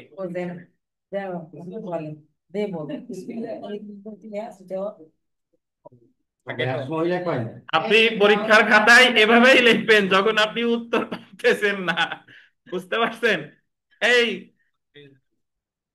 বলেন, তানবিরি বলেন 29 ধারা কি আছে? 29 ধারায় যদি উল্লেখ থাকে যে আমাদের মানে তামাদি আইনের মানে যদি বিশেষ আইনে না থাকে, মানে বিশেষ হচ্ছে বিশেষ আইনের ক্ষেত্রে বিশেষ আইনে তামাদির মেয়াদ উল্লেখ থাকে, যদি উল্লেখ না থাকে সেক্ষেত্রে তামাদি আইন প্রযোজ্য হবে। আর যদি তামাদি আইন ফলো করার কথা থাকে তাহলে তামাদি আইন প্রযোজ্য। বিথিকা, আপনি কিছু বলেন। এই আমি বলে দিই, সময় নষ্ট করে লাভ নাই, আমরা বলে দিই যে প্রথমত বলে দিই বিশেষ আইন কোনটা। অনেকে বুঝেন না যে বিশেষ আইন কি। তামাদি আইনের যে 183টা অনুচ্ছেদ আছে, এই 183টা অনুচ্ছেদ যে সকল আইনের ক্ষেত্রে প্রযোজ্য সেই সকল আইন বিশেষ আইন না। যে সকল তামাদি মেয়াদ 183টা অনুচ্ছেদের মধ্যে নাই সেগুলোই হলো কি বিশেষ আইন। এখন বিশেষ আইনের ক্ষেত্রে তামাদি আইনের কোন কোন বিধান প্রযোজ্য হবে এটা আমাদের তামাদি আইনের 29 ধারায় বলছে। 29 ধারায় বলছে যে বিশেষ আইনের ক্ষেত্রে তামাদি আইনের 3 ধারা প্রযোজ্য, 4 ধারা প্রযোজ্য, তারপরে প্রযোজ্য 9 থেকে 18, আর প্রযোজ্য 22। বিশেষ আইনের ক্ষেত্রে তামাদি আইনের 3 ধারা প্রযোজ্য, 4 ধারা প্রযোজ্য, কোনটা আপনার অনুষ্ঠান হলো অনুষ্ঠান। আচ্ছা শুনেন শুনেন, 3 ধারা প্রযোজ্য, 4 ধারা প্রযোজ্য, 9 থেকে 18 আর কত 22। এছাড়া বিশেষ আইনের ক্ষেত্রে উদাহরণস্বরূপ 29 ধারায় বলছে যে বিবাহ বিচ্ছেদ সংক্রান্ত যে কোনো আইনের ক্ষেত্রে তামাদি আইন প্রযোজ্য হবে না। চুক্তি আইনের 25 ধারার ক্ষেত্রে তামাদি আইন প্রযোজ্য হবে না। এছাড়া যে সকল এলাকায় সুখাধিকার আইন 1882 প্রযোজ্য সে সকল এলাকায় তামাদি আইনের সুখাধিকার সংক্রান্ত কোনো বিধানাবলী প্রযোজ্য হবে না। এখন যে প্রশ্নটা আপনাদের মানে পরীক্ষায় আসে সেটা হলো, বললো যে তামাদি আইনের 5 ধারা বিশেষ আইনের ক্ষেত্রে প্রযোজ্য না, ব্যাখ্যা করুন। কেমনে ব্যাখ্যা করবেন? বলবেন যে নারী ও শিশু নির্যাতন দমন আইনের অধীনে একটা আপিল দায়েরের তামাদি মেয়াদ 60 দিন। এই 60 দিনের কথা নারী ও শিশু নির্যাতন আইনেই আছে, এটা তামাদি আইনে নাই। তো এই 60 দিনের মধ্যে যদি কেউ আপিল না করে পরবর্তীতে সে বিলম্ব মওকুফের সুবিধা পাবে না। 5 ধারা তামাদি আইনের 5 ধারার সুবিধা পাবে না। কেন পাবে না? কারণ তামাদি আইনের 29 ধারায় বলা আছে বিশেষ আইনের ক্ষেত্রে তামাদি আইনের 5 ধারার বিধান প্রযোজ্য না। এই কারণে নারী ও শিশু নির্যাতন দমন আইনের ক্ষেত্রে 5 ধারার সুবিধা পাওয়া যাবে না। আচ্ছা, মিতা জিজ্ঞেস করছে যে আমি যে কথা বলতেছিলাম যে সকল তামাদির বিধান তামাদি আইনের 1 থেকে 183 অনুচ্ছেদের মধ্যে নাই সেইগুলাই হলো বিশেষ আইন। আচ্ছা, তো আমরা 12 ক আর পড়তেছি না, এটা ওই একটু আগে আমরা এর আগে প্রথম দিন যে উত্তর পড়ছি তাই আমরা 12 খতে চলে আসি। আসেন 12 খ এটা একটু পড়ে ফেলি। ঘটনার বর্ণনা এবং তামাদি আইন থেকে আপনি সমস্যামূলক প্রশ্ন পাবেন পাবেন, বুঝছেন?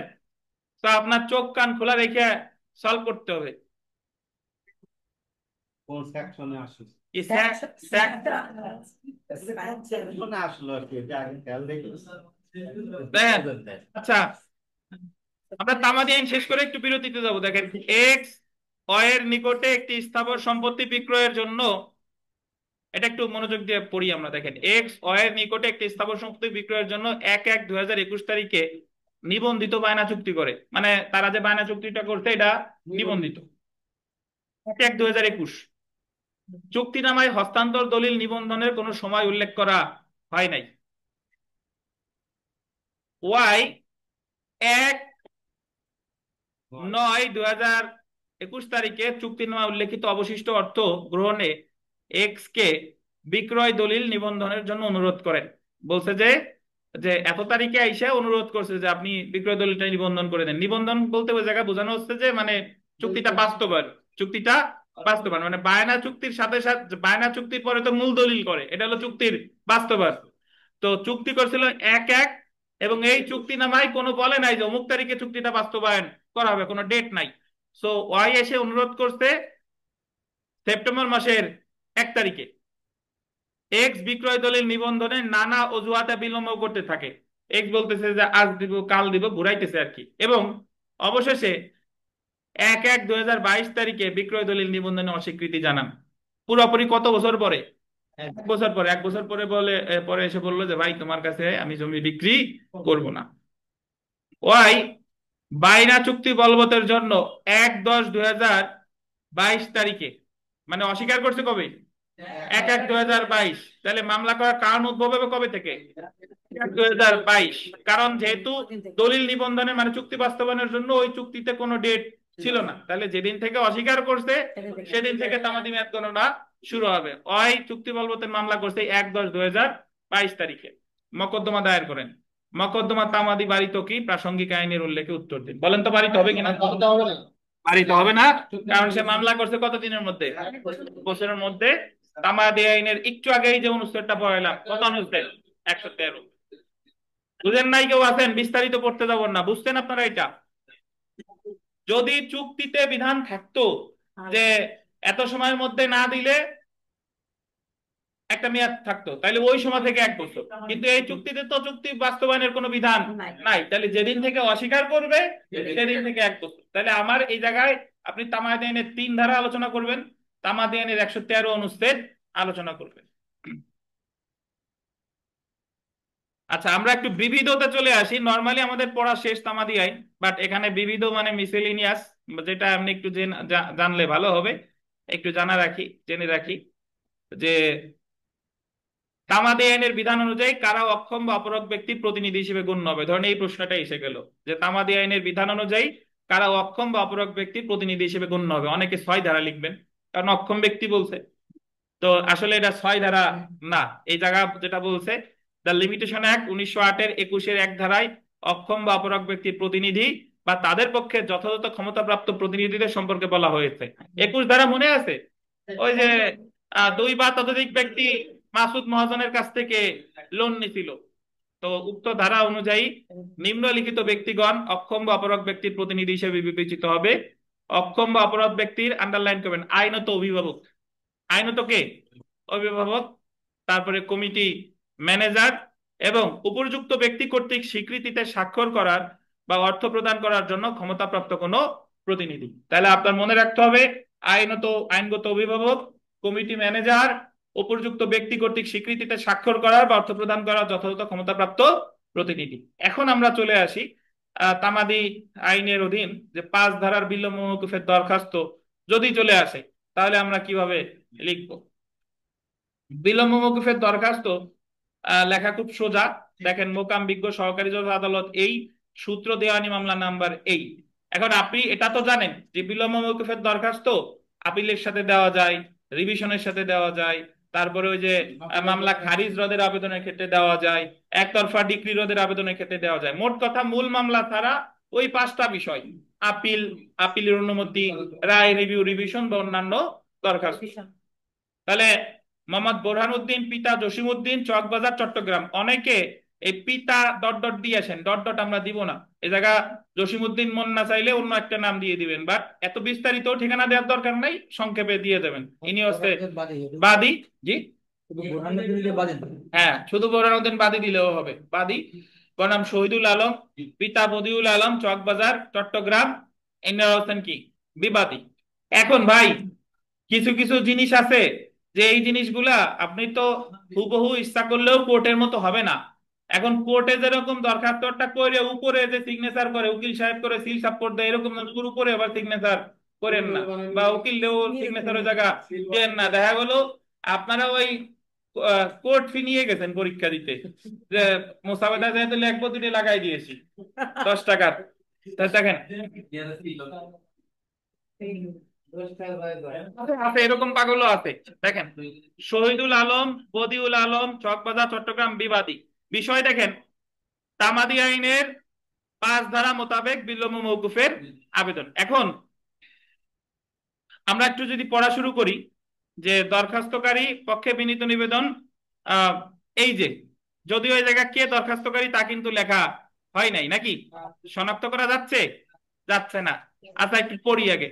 দরখাস্ত করে আপনারা একটু লিখে দেন, বাদী বিবাদীর বিরুদ্ধে সুনির্দিষ্ট প্রতিকার আইনের 12 ধারায় চুক্তি বাস্তবায়নের জন্য এত তারিখে অত্র বিজ্ঞ আদালতে মামলা দায়ের করে।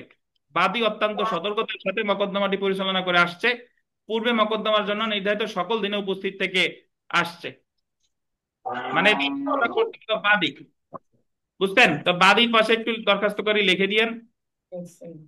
3 নাম্বার দেখেন, গত এত তারিখে মকদ্দমা চূড়ান্ত শুনানির জন্য বিজ্ঞ আদালতে দিন নির্ধারণ করে উক্ত নির্ধারিত তারিখে বাদী মোহাম্মদ আব্দুর রহমান সড়ক দুর্ঘটনায় গুরুতরভাবে আহত হয় এবং তাকে ঢাকা অ্যাপোলো হসপিটালে ভর্তি করা হয়। সে প্রায় 2 মাস যাবত চিকিৎসাধীন ছিল, ফলে বাদী পক্ষ আদালতে হাজির হয়ে মকদ্দমার জন্য প্রয়োজনীয় তদবির করতে পারেনি। শুনানির দিন আদালত বাদী পক্ষকে উপস্থিত না পেয়ে মকদ্দমাটি খারিজ করে দেয়। তাহলে বিবাদী ছিল, বাদী ছিল না, মামলা খারিজ করে 9 আদেশের 8 বিধিতে। যেহেতু বাদী খারিজ আদেশ বাতিলের জন্য শারীরিকভাবে সক্ষম ছিল না, তাই বাদী উক্ত নির্ধারিত সময়ে খারিজ আদেশ বাতিলের জন্য আবেদন করতে পারেনি। 9 আদেশের 8 বিধিতে মামলা খারিজ হইলে খারিজ রোধের আবেদন করে 9 আদেশের 9 অথবা 9 আদেশের 9 ক 30 দিনের মধ্যে। বাদীর দরখাস্তের সাথে ডাক্তারি সার্টিফিকেট এবং হাসপাতালের ছাড়পত্র এবং যেদিন সড়ক দুর্ঘটনায় গুরুতরভাবে আহত হয় ওই দিনের খবরের কাগজ আদালতের বিবেচনার জন্য সংযুক্ত করা হয়েছে। মানে আপনার তো প্রতিটা দিনের ব্যাখ্যা দিতে হবে না যে কেন দেওয়া হলো। আকুব আলী বনাম ফুলচাঁদ মনে আছে? তাহলে এই জায়গায় বলছে যে ডাক্তারি সার্টিফিকেট, হাসপাতালের ছাড়পত্র আর বিশ্বাস না হলে ওই দিন পত্রিকায় খবর প্রকাশিত হয়েছে। খারিজ আদেশ বাতিলের আবেদন দাখিলের জন্য নির্ধারিত সময়ের অতিরিক্ত 2 মাস মওকুফ করে খারিজ আদেশ বাতিল করে মোকদ্দমাটি পুনর্জীবিত করা না হলে বাদীর অপূরণীয় ক্ষতি হবে। অন্যান্য আইনগত বিষয় শুনানির সময় উপস্থাপন করা হবে। তারপরে দেখেন, অতএব বিজ্ঞ আদালতের নিকট বিনীত প্রার্থনা এই যে উপর উল্লেখিত ঘটনার বাস্তবতা বিবেচনা করে ন্যায় বিচারের স্বার্থে তামাদি হওয়া 60 দিন মওকুফ করে বাদীর আবেদন গ্রহণ করতে এবং খারিজ আদেশটি বাতিলের আদেশ প্রদান করে মোকদ্দমাটি পুনর্বহালের আদেশ দিতে আপনার একান্ত মর্জি হয় এবং আদালতের এমন আদেশের জন্য দরখাস্তকারী পক্ষ চিরকৃতজ্ঞ থাকবে। ইতিটাং এই জায়গাটা তারিখ দিয়ে দিবেন।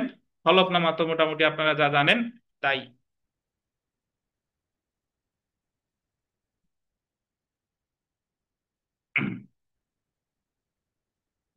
আচ্ছা, আমরা সর্বশেষ একটা প্রশ্ন পড়ে আমরা আমাদের এই বিধানটা শেষ করতেছি যে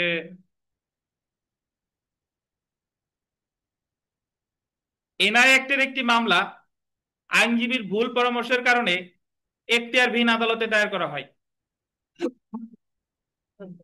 তো এক্ষেত্রে বাদী তামাদি আইনের 14 ধারার সুবিধা পাবে কি? আপনারা জানেন যে এনআই অ্যাক্টের মামলা যদি আমরা ক্রিমিনাল নেচারে ধরি তাহলে মামলা দায়েরের তামাদি মেয়াদ কতদিন? কেন তামাদি মেয়াদ নাই কে বললো? লিগাল নোটিশ দেওয়ার 1 মাস পরে নাকি? লিগাল নোটিশ দিতে 1 মাসের মধ্যে টাকা পয়সা দেয় নাই, তাহলে 1 মাস পর থেকে তামাদি মেয়াদ গণনা শুরু হবে। তাহলে লিগাল নোটিশ দেওয়ার তারিখ থেকে ধরা যায় 2 মাস, মানে এক মাসের মধ্যে সে টাকা পয়সা যদি লিগাল নোটিশে সে যদি কোনো সাড়া না দেয় তাহলে তারপর থেকে 1 মাসের মধ্যে মামলা দায়ের করতে হবে। এটা হলো ক্রিমিনালের ক্ষেত্রে বললাম। যদিও ক্রিমিনালের ক্ষেত্রে তামাদি আইন, ফৌজদারি মূল মামলার ক্ষেত্রে তামাদি আইন প্রযোজ্য না, জানেন কিনা? আচ্ছা, এনআই অ্যাক্টের মামলা যদি আমি ক্রিমিনাল ধরি ওটা হলো বিশেষ আইনের মামলা, অথবা এনআই অ্যাক্টের মামলা এটা সিভিল ও করা যায়।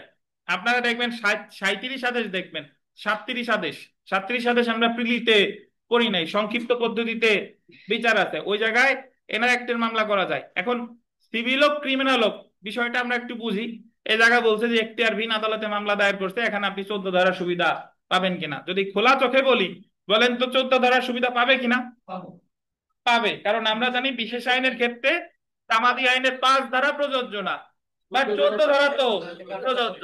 14 ধারা প্রযোজ্য বলা আছে যে 3 ধারা, 4 ধারা, 9 থেকে 18, 22 ধারা যদিও আইনে নিষেধ করা না থাকে। তাহলে আমরা বলতে পারি যে এই ক্ষেত্রে 14 ধারার সুবিধা কি বলেন? পাবে। এই হলো কথা। ওই বিশেষ আইনের ওই ব্যাখ্যাটা দিয়ে বলবেন যে 14 ধারার সুবিধা প্রযোজ্য হবে। তো এই ছিল মোটামুটি আমাদের তামাদি আইন। আল্লাহর রহমতে আমরা 3 দিন যা পড়ছি, আপনার মুখস্থ থাক বা না থাক, আপনি যদি এই কথাগুলো মাথায় রাখতে পারেন এবং যতটা প্রাসঙ্গিক থাকা যায় এই অনুসারে লিখে আসতে পারেন, আমাদের মূল টার্গেট হবে যে পরীক্ষার হলে গিয়ে যে প্রশ্নটা সবার সবচেয়ে ভালো করে ওইটা আগে লেখা, এইভাবে পর্যায়ক্রমে 100 মার্কের উত্তর করে আসা। তো যতই কম আপনারা দেন না কেন, ইনশাল্লাহ আস্তে আস্তে আমাদের 50 হয়েই যাবে। তো এজন্য কেউ আশাহত হবেন না। যদি আপনাদের কোনো প্রশ্ন থাকে একটু পরে নিচ্ছি, আমাদের একটু টি ব্রেক, বিরতির পরে আমরা বাংলাদেশ বার কাউন্সিল শুরু করব। ধন্যবাদ।